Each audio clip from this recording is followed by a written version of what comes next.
तर मार्केटमध्ये ना मस्त हिरवा वाटाणा यायला लागलाय. तर हे जे हिरवा वाटाणा आहे ते मी कुकरमध्ये मीठ टाकून शिजायला टाकला आणि इकडं मटेरियल कट करून ठेवले. त्याला आता व्हेज बिर्याणी नाही म्हणता येणार, तर व्हेज पुलाव बनवणार आहे मी आज संध्याकाळच्या जेवणामध्ये.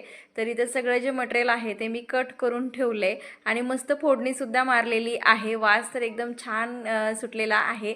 तर पुलाव म्हटलं तर आता भजी तर व्हायलाच पाहिजे गरमागरम, म्हणून इथं भजीसुद्धा करायला घेतलेली आहे. दोन्हीचं कॉम्बिनेशन ना खूप जास्त छान लागतं.